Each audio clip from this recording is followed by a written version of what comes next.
जो next feature है, वो नेक्स्ट फीचर पार्टनरशिप फर्म का है, वो आपका मेंबरशिप। हम कितने मैक्स टू मैक्स मेंबर्स बना के पार्टनरशिप फर्म में बिजनेस रन कर सकते हैं। तो प्रीवियसली हम लोग अगर पिछले लॉ की बात करें तो पिछले लॉ में मिनिमम 2 और max to max 20 persons can start the partnership firm. कम से कम 2 और ज्यादा से ज्यादा 20 पर्संस मिला के पार्टनरशिप फर्म रन कर सकते थे। लेकिन अभी इंडियन कंपनीज एक्ट 2013 में अमेंडमेंट हुआ है 2014 ईयर में, और उस अमेंडमेंट के हिसाब से अब मैक्स टू मैक्स 50 और मिनिमम 2, मतलब मिनिमम 2 और max to max 50 person can start the partnership firm. कम से कम 2 और ज्यादा से ज्यादा 50 पर्सन मिलके पार्टनरशिप फर्म का जो बिजनेस है वो पार्टनरशिप फर्म का बिजनेस रन कर सकते हैं। Now the next feature of your partnership firm is distribution of profits and losses. Distribution of profit and losses, एक चीज समझ लेना बहुत जरूरी होती है।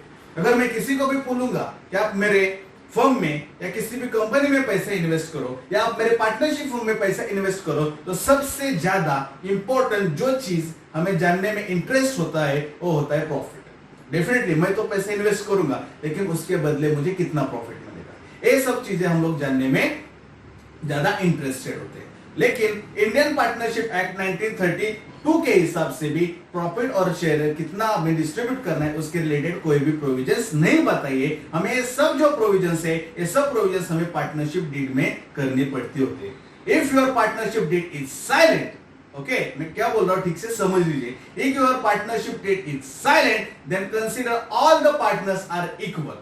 अगर आपके पार्टनरशिप डीड में आप कितने हिसाब में प्रॉफिट और लॉसेस शेयर करोगे, इसके रिलेटेड कुछ भी अगर आपने स्पेशल नहीं किया रहेगा, आप कोई मेंशन नहीं किया रहेगा, तो किसी भी पार्टनर्स ने अगर चाहे कितनी भी अमाउंट इन्वेस्ट की हो, उन्हें इक्वली कंसीडर किया जाएगा।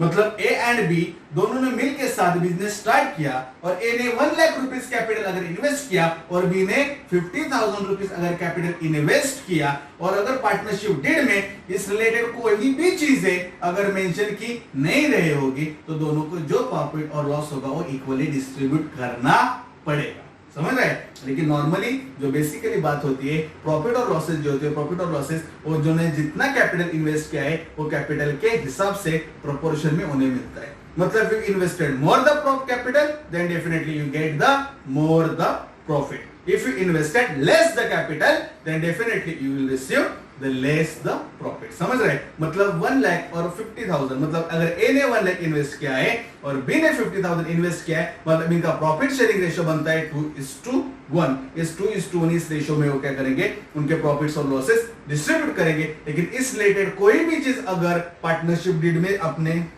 स्पेसिफाई और अगर मेंशन नहीं की रहेगी, तो फिर हमें जो प्रॉफिट्स और लॉसेस है वो प्रॉफिट और लॉसेस हमें इक्वली डिस्ट्रीब्यूट करने पड़ेगा। Next very important feature that is the unlimited liability. What?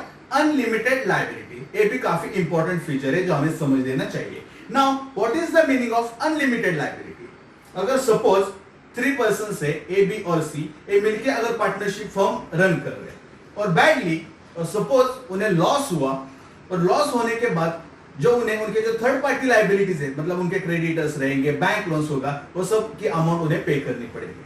लेकिन उन्होंने क्या किया कि उनका पूरा ऑफिस बेचा, सब फर्नीचर बेचा, और सब बेचने के बाद भी अगर जितनी लायबिलिटीज उन्हें पे करनी है अगर उतनी अमाउंट उनके पास नहीं रहेगी, तो उनको उनके पर्सनल प्रॉपर्टीज में से वो अमाउंट पे करनी पड़ेगी।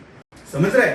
मतलब सपोज ए बी और सी बिजनेस रन कर रहे थे और उन्हें 2 लाख रुपीस जो है वो थर्ड पार्टी लायबिलिटीज पे करनी है, लेकिन 2 लाख उन्हें पे करनी है, लेकिन उन्होंने सब असेट्स बेचे, सब इन्वेस्टमेंट बेचे, सब बेचने के बाद उनके हाथ में कितना पैसा आया? सिर्फ 1,50,000। और उन्हें कितना पेड करना है? 2 लाख पेड करना है, और 1,50,000 रुपीस अगर हाथ में रहेगा फिर भी 50,000 रुपीस क्या होता है? शॉर्ट।